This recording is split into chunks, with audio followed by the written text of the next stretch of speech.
श्री दुर्गा सप्तशती छठा अध्याय धूम्रलोचन वध। ध्यान।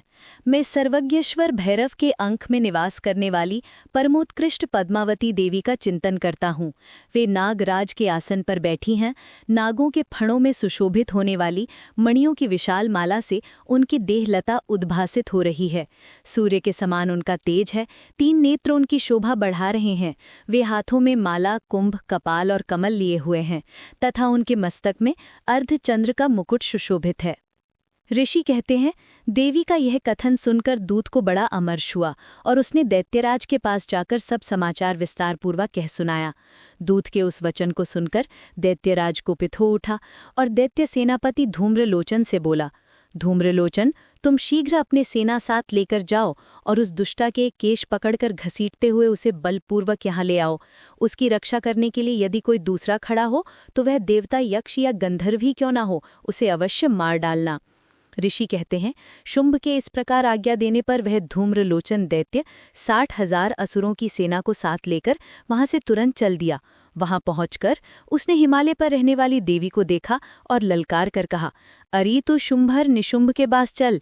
यदि इस समय प्रसन्नतापूर्वक मेरे स्वामी के समीप नहीं चलेगी तो मैं बलपूर्वक झोंट पकड़कर घसीटते हुए तुझे ले चलूंगा।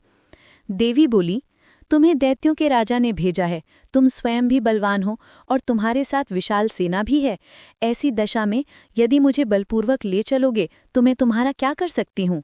ऋषि कहते हैं, देवी के यों कहने पर असुर धूम्रलोचन उनकी ओर दौड़ा। तब अंबिका ने हुंग शब्द के उच्चारण मात्र से उसे भस्म कर दिया। फिर तो क्रोध में भरी हुई दैत्यों की विशाल सेना और अंबिका ने एक दूसरे पर तीखे सायकों, शक्तियों तथा फरसों की वर्षा आरंभ की। इतने में ही देवी का वाहन सिंह क्रोध में भरकर भयंकर गर्जना करके गर्दन के बालों को हिलाते हुए असुरों की सेना में कूद पड़ा। उसने कुछ दैत्यों को पंजों की मार से, कितनों को अपने जबड़ों से और कितने महादैत्यों को पटककर ओंठ की दाढ़ों से घायल करके मार डाला।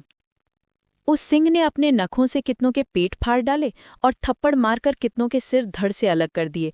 कितनों की भुजाएं और मस्तक काट डाले तथा अपनी गर्दन के बाल हिलाते हुए उसने दूसरे दैत्यों के पेट फाड़कर उनका रक्त चूस लिया। अत्यंत क्रोध में भरे हुए उस देवी के वाहन ने, महाबली सिंह ने, क्षण भर में ही असुरों की सारी सेना का संहार कर दिया। शुंभ ने जब सुना कि देवी ने धूम्रलोचन असुर को मार डाला तथा उसके सिंह ने सारी सेना का सफाया कर डाला, तब उस दैत्यराज को बड़ा क्रोध आया। उसका ओठ कांपने लगा। उसने चंड और मुंड नामक 2 महादैत्यों को आज्ञा दी, हे चंड और हे मुंड, तुम लोग बहुत बड़ी सेना लेकर वहां जाओ। उस देवी के झूंटे पकड़कर या उसे बांधकर शीघ्र यहाँ ले आओ। यदि इस प्रकार उसको लाने में संदेह हो तो युद्ध में सब प्रकार के अस्त्र शस्त्रों तथा समस्त आसुरी सेना का प्रयोग करके उसकी हत्या कर डालना। उस दुष्टा की हत्या होने तथा सिंह के भी मारे जाने पर उस अंबिका को बांधकर साथ ले शीघ्र लौटाना।